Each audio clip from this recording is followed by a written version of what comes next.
বিপিএলে যদি একদমই বাজে পারফরম্যান্সের তালিকায় ধরা হয়, সেটা হবে দুর্বার রাজশাহী।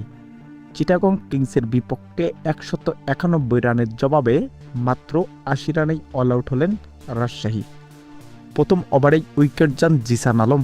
দলীয় ৫ রানে প্রথম উইকেট হারায় দুর্বার রাজশাহী।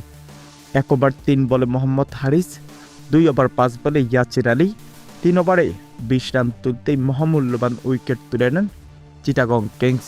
চতুর্থ ব্যাট করতে আসা আকবর আলী ১০ রানে প্যাভিলিয়নে ফিরে গেলেন। এতেই ২৩ বলে ২০ রানের জুটি ভাঙলেন এনামুল হক বিজয়ের।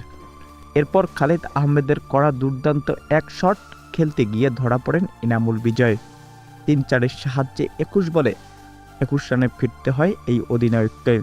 প্রথম ১০ ওভারে ৭ উইকেট হারিয়ে ৬৮ রান স্কোরবোর্ডে যোগ করেন দুর্বার রাজশাহী। আগের ম্যাচ খুলনার বিপক্ষে হার, পরের ম্যাচ চিটাগং কিংসের বিপক্ষে হার।